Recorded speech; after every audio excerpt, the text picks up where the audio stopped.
this is a capstone course. It's a public relations course with public relations emphasis. So in our capstone course, we are expecting the students to use everything that they've learned through public relations and apply it as well as learning along the way. So it's a fairly complex course. And what we're wanting students to use is their critical thinking, their analysis, their problem solving, it's service learning, so they're going to work with a client. They get to select the client that they're going to work with.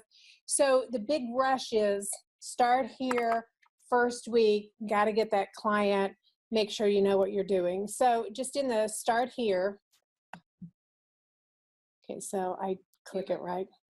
Or you can even click the page too if you want to. Oh, the wall. Oh, I can touch the wall. Oh, okay, I can handle that. Okay, so the welcome message, and that's just typical of the course syllabus. Print the course schedule. It's really important. Scroll up for me. Oh, no. I rearranged it. Oh, well, let's see. How do I get it to, see, Laura, I told you I'd need your help. Tap on the sidebar there. On the other side. Oh, on the other side? Yeah, like how you do your mouse when you're doing things. There you go. So we tell this class together, didn't we?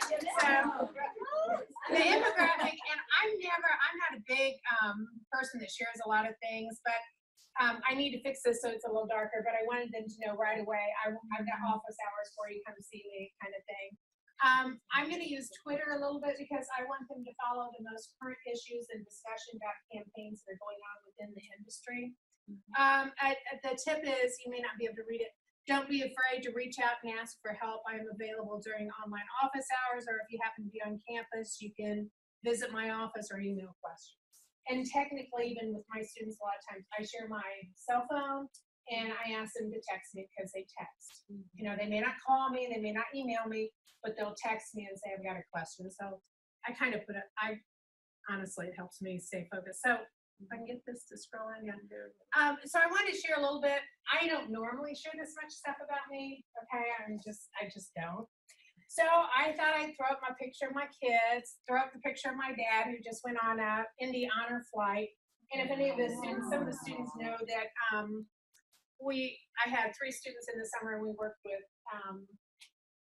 Freedom Heritage Museum, and it was all about veterans, World War II and so forth. I love the beach.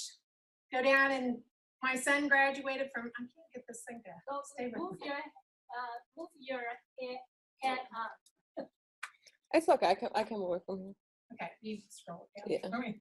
So my son graduated from here, so I think that just connects with some of the students as well.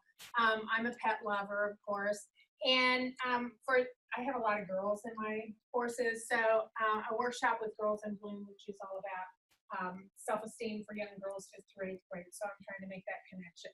And then just what my education is, what my experience is. So I've got lots of experience in public relations. So what I'm teaching you is what I've done and what you will be doing, and that's really important to them. PRSSA, I like for them to join because it's a pre-professional organization, so it's just a little tip there.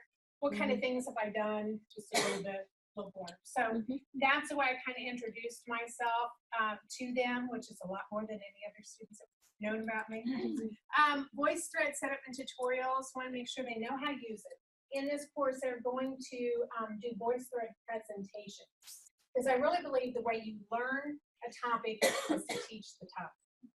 So instead of me having all these lectures on each step, they're going to lecture a portion of it, and the peers have to make comments. And they're not comments, they're actually discussion, and the discussion is supposed to be related to their activity with the client.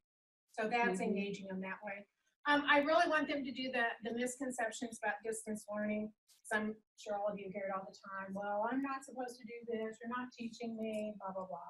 So that's really important. I have found that as the students use this, they understand a lot more about it. And then we go next, just leads them right into that first week of what we need to do. Let them see who you are. I think students really like to see you. I mean, not that we like to look at our pictures of ourselves, but they like to see you. And then they make that connection, because I've had online students before and they go, oh, I know you because I've seen your picture. I know that's who you are. Yeah, this is actually the intro. Yeah. So that's helpful. Once again, a big introduction to say, this is what you got to do. We're not slowing down. We're taking off. You know, we've got to get you lined up. What I like about the organization, here's what you need to do for the week. And I'm not a real organized person when it comes to Blackboard. So I love this, and I love the help that distance it gave me, because that's a frustration that my students have. They're not thinking the way I think, and the organization makes it easier for them to follow. Up front, right away, I want to tell them, hey, here's some things about what does a campaign look like. Tells them a little bit here. Here's a student testimonial. Hey, I went through this, and if I reflect back, this is what I should have done. And I think they connect better with that than us telling them. Then they tend to pick clients and say, oh, this is my friend, and it'll work great, blah, blah, blah. So this is a process to work them through. They have to be available to you. You have to meet, because they have to keep a time sheet. They have to be available. This is what the client needs to do. So that's kind of getting them started and moving into the course. Some of the other things of engaging the students is they have to meet with me twice during the semester. And I want that so that I can monitor whether they're doing what they need to do. Because in this course, if they get behind, it's kind of all over, you know, and it's really hard to catch up. So I want to know what they're doing. I want to have some accountability on their part of meeting with the client, so they have a timeline or a timesheet that they have to keep. This course schedule, Laura helped me. I used to have two. I'd have this one form for individual presentations, and then I'd have all this. And so she helped me merge that together so we can see what's going on. I still get a little concerned that they're going to get a little overwhelmed with this, because it is a big course. So I know they get, when they first come in, they think it's not feasible. And I have to reassure them a lot with, be patient, trust me, step by step. And a lot of times I don't put everything up, but I have also tried to push forward what other people have done with campaigns, and to model another professional in the field. This is kind of how they put a campaign together. This is a discussion of what somebody says is a good campaign. So I'm trying to get that up front. And for some students, they want to know why I'm doing what I'm doing, which I kind of like that too. So that's the reason I kind of pushed that to the front. This is the first time that this class has been taught online. Previously, it was taught by a different professor. So the things that I think I really like about the course is tremendously the organization. I've got a student was in my class in my office the other day, and I'm actually going to ask her to go through it, see what she sees that maybe I've missed or whatever. It becomes such a large course because sometimes it's hard to remember, where did I put what when somebody asks you, and if they're not staying with you and then going back through it. Then of course I have the really organized student that prints off everything and has a notebook and all the pages. They can make a book out of it. But I think it works that way. Engaging the student, I think, is critical to the success of any online course. Our concerns, especially in the communications department, is if they don't talk to you. You know, I sat there with Zoom all summer and waiting for someone. I'd even get online and said, you know, I really enjoy talking to somebody. Somebody come and visit me during the Zoom. I know it's hard because you may set time that doesn't match up with theirs. But what I did get is I got the texts. So that's kind of how I worked with that. But I think Zoom is so much better as a technology to use for your online classroom than some of the others that I've tried in the past. Can't remember what the other questions. Was there anything else, Laura? There you go. Oops. That's okay. Read what I wrote. What I changed mostly was organization and pushing up front to tell them what it's about, to see what other professionals do, answering that question, why should I do what I should do? Or is this even feasible for me to do? Because it's got a lot of parts to it. Most of your meetings are required. Yes, my meetings are required because I really need to keep up with them to figure out if they're on task. And as we know, they don't always ask questions. Usually your better students do, but getting them to sit in a meeting and talk about it, and I can quiz them and ask them. And then also because they're working with a client, and there are I call them client crashes. when a client just abandons the student. And so I need to know about that so we can make adjustments for it. Some important things faculty need to keep in mind when developing online course. So I'm just going to flat out say that start with distance ed. When you first think you're going to do an online course, start with them so that you know where to begin and you know what resources are available to you, and so that you're doing the best in the class instead of struggling and coming up with something and having negative comments or less than a satisfying environment. So I really believe when I first started taking the distance ed classes here to teach us how to do it, I kept asking for best in class. Where's the best in class? So I think now that we have Quality Matters, it really helps us to know what we should do and why we're doing it. It's kind of a pain, but it's worth it. It's worth it. No pain, no gain. That's right, that's right. And then how do you define success in online instruction? As an online instructor, I define success as successful students. So if I have a student that is successful, that's my definition of success. When I have the student that takes a capstone class, goes out in the workforce and says, oh my God, I'm so glad I took that. Now I know what I'm doing.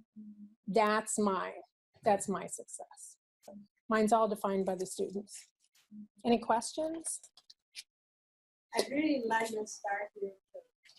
It is not only is very nice step-by-step linear, but it is very diverse. It's not just, there's things for them to do, there's information. I thought you did good. Thank you. I have a question. So do you give students your own personal phone number for them to text you? So I know there is a way on Google Voice for them to text you. How it shows up is it shows up as an email. But if you get emails on your phone, you can reply to it and it'll show up as a text to them. So it's a phone number that way it's up to you. But I know. Yeah, I know. A lot of people tell me, and even the chair says, I don't know why you're just sharing your personal phone. If you're in public relations, so I've been in public relations. It's a 24/7 job. And if you don't have that connection and that resource available to you, sometimes it's difficult. So I kind of want them to think 24/7. I'm not crazy when I get some of those texts at weird hours or whatever, but that's okay. If they can get used to it, that's what they're going to be doing as a PR person. And so it's I guess it's a nice thing to know too. You can go to Google Voice and it'll assign you a phone number. So it's not linked directly to you, but it links directly to your phone. Right. Right, and I will admit that I had one time that I did have a student that abused it because I didn't respond as fast as he thought, and he wrote this big long thing. And all I wanted to say is, honey, you don't understand social media. That's printable, that's viewable, hello, wake up. And the same student came back and asked me for a letter of recommendation. But, in general, I don't have that. Most of them will say, I'd appreciate it whenever you get a chance. I really like it. So, some students use it, some students don't. Others want to use email, and then others just silently suffer, which is, I try to engage them. I try to let them know that I'm there, I'm available, and I'm in my office a lot. So it's not just office hours, but. Sometimes it's interesting. You just mentioned it might be like, sometimes the faculty asks a little like students and you say silently suffer. Yeah. We're right here. Yeah. Come we can just get that figured out. So stop the silently suffer on faculty. We're right here. So just give us a call. We'll help. Any other questions? Yes.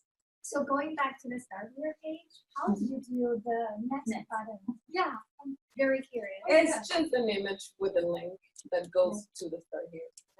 So you just do the right click, copy link address, and that's the link that with the picture. Yeah. Oh, I remember that too. That's a nice little gizmo. I think it helps a lot because you start here and you start here as week 1.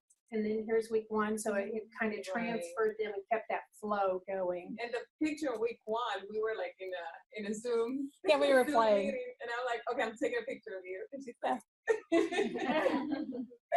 So we had a lot of fun, but I do have to say thank you to the distance ed department. Thank you for Laura for putting up with me this whole time It was and having fun. We actually had coffee in Franklin, Indiana. That was our highlight, wasn't Oh, it? yeah, it was. Yeah, one Which of is their good. weekly meetings is in outside of Yeah. Yeah. Yeah, very good job. Okay, thank you.